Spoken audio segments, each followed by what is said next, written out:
Saya suku-suku mungkin di Serata, saya ikon di Sukupar, Kopita, 5, Epur, Snaparjolo, AKBP, Dr. IL Nomensen, saya ikon di Sukupar. Jalan memang tiki umleleng do na sida makubesi di Sukupar. Lebih lama melayani di Sukupar dibandingkan di Tarutung, Piaraja. Jadi perpindahan, sedikit cerita perpindahan dari Piaraja ke Sikumpar itu kira-kira lamanya beliau melayani di tempat ini sekitar 28 tahun kurang lebih, di dalam buku karangan dari Bapak Dr. JR Utauruk. Jadi ketika beliau datang ke tempat ini, beliau sangat merasakan adanya di tempat ini yaitu kuasa-kuasa gelap. Kuasa-kuasa gelap pada saat itu di tempat ini, di kampung ini, marga-marga nama tempatnya. Di tempat ini di kompleks Sikumpar, marga Huta Gaul. Di sebelah sana, di seberang jalan Simanjuntak. Di sebelah kanan kita nanti di sana mau keluar Nabi Tubulu. Baru di dekat ini juga Tampu Bulun, Marbaung.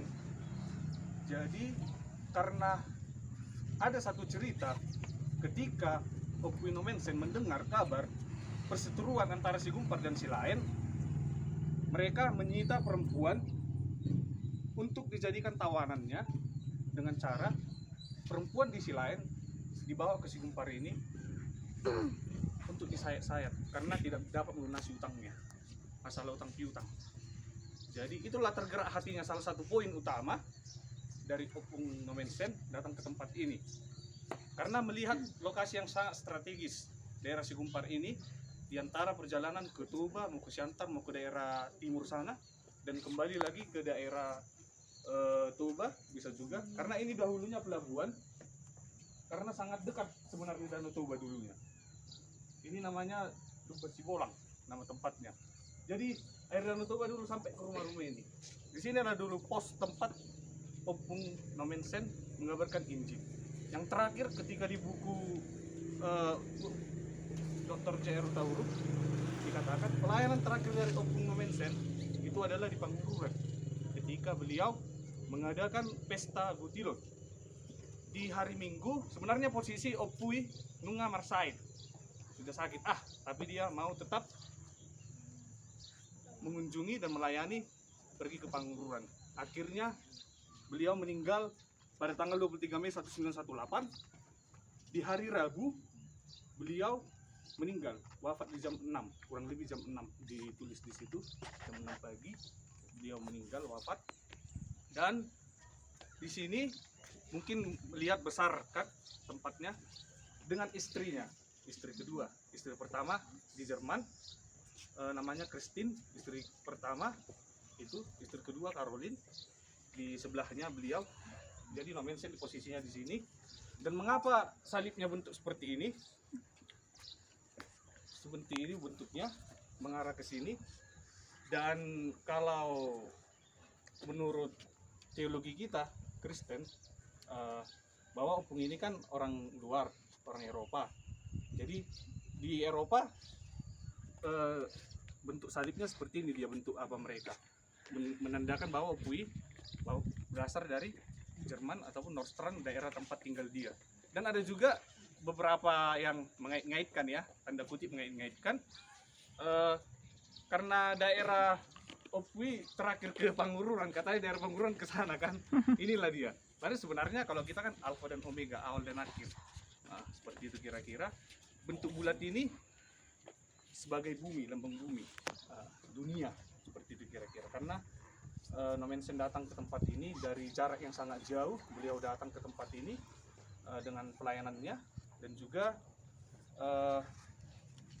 berbagai misi yang beliau lakukan di tempat ini, di Tanah Batak. Dan lanjut ke sana, atau ada pertanyaan sedikit atau gimana? Nah, ada? Sebelum lanjut lagi,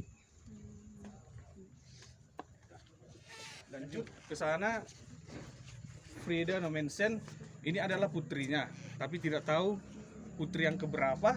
Yang jelas Frida Nomensen ini sangat membantu pelayanan dari Opuino Mensen, karena dia juga di bidang pendidikan, bukan hanya firman Tuhan aja disampaikan oleh Opuino Mensen, alai pendidikan, bagian kesehatan, bagian tentang struktur dalam contoh kependudukan, contohnya mengatur onan. Kalau nggak salah di dalam bukunya hari Selasa lah onan di Sigumpar ini, di Silibet, Sipang Silibet, dan juga hari Minggu. Kenapa hari Minggu? Karena bukan hanya daerah Sigumpar aja, daerah pelayanan Opuino Mensen, tapi sampai ke Tornagudang, sampai ke sana. Disitulah beliau menyampaikan juga firman-Nya. Ketika datang dari sana, orang datang bawa bahan-bahan yang mau dijual, bahan bumi ataupun yang lain-lainnya, beliau akan menyampaikan firman-Nya dan mengajak juga kepada orang-orang yang agar percaya ketika di onan juga di pasar, menyampaikan, bukan hanya di mimbar atau dimanapun itu. Itulah kerja dari Opuino Mensen, salah satunya putri dari beliau, Opuino Mensen, dalam membantu beliau. Kalau lanjut lagi ke sini, kalau teman-teman lihat ini Suster Lizet Neiman, beliau perempuan, suster seperti bagian kesehatan, karena pada saat itu kan belum ada medis yang lebih mumpuni, karena sikit-sikit ada sakit katanya puasa gelap ataupun didukun-dukuni itu. Itulah dulunya. Tapi semenjak ada ibu ini juga membantu di tempat ini, loh ternyata nggak semua itu, nggak ada itu. Tapi karena memang kehidupan kita pada saat itu memang kurang memperhatikan kesehatan dari segi apa ya, mungkin banyak wabah penyakit yang belum kita ketahui pada saat itu, namun beliau sudah mengetahui. Beliaulah salah satu figur sentral juga karena membantu dari Opuino Mensen ketika melakukan pelayanannya. Dia mengajar ibu juga, para ina, bagaimana berpakaian, bagaimana ketika anak bayi apa segala macam. Beliaulah yang sangat berjasa di bagian kesehatan dan kepada ibu-ibu yang ada di tempat ini. Oke, lanjut lagi.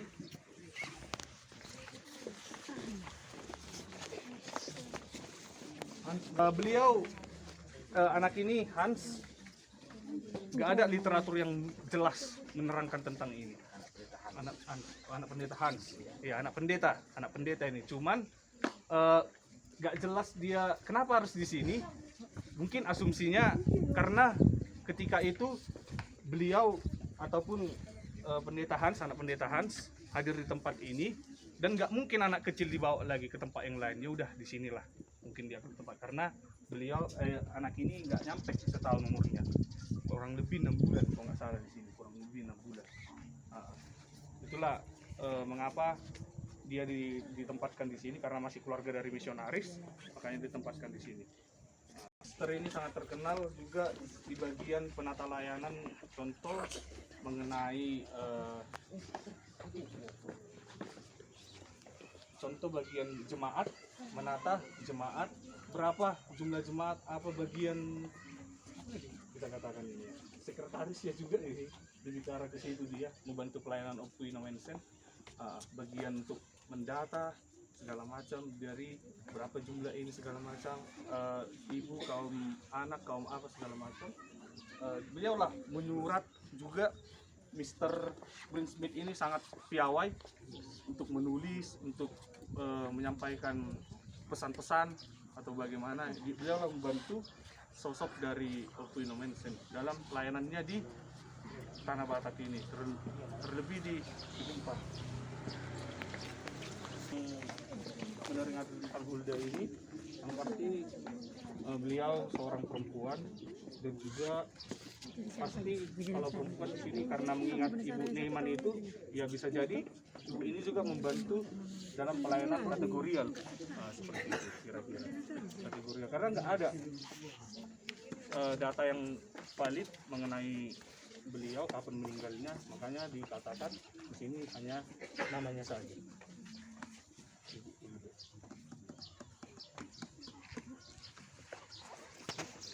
Sudah tahu juga ini adalah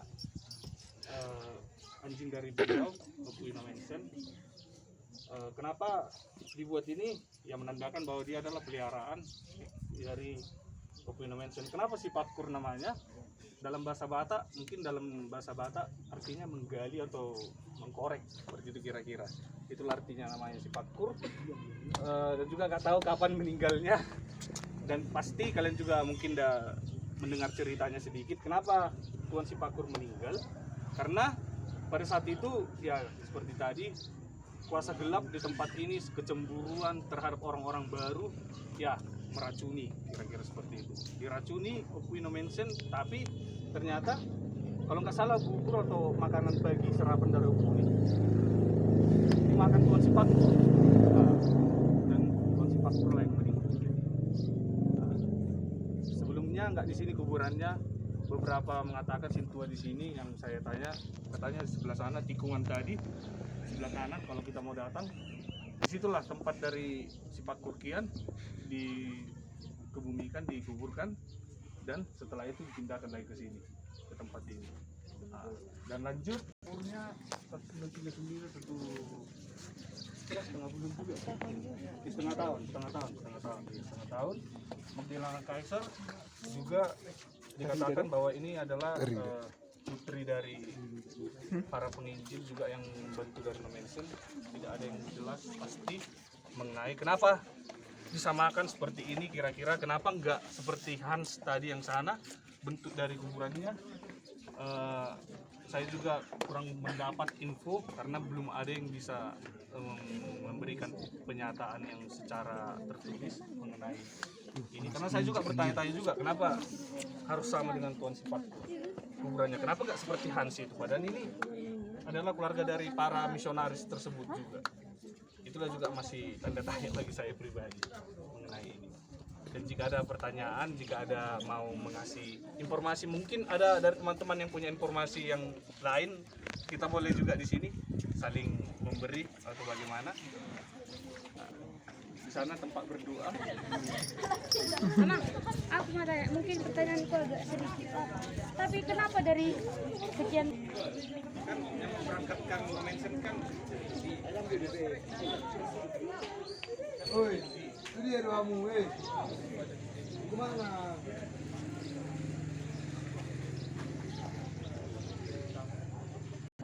Kenapa orang Batak bangkit, Papua tidak?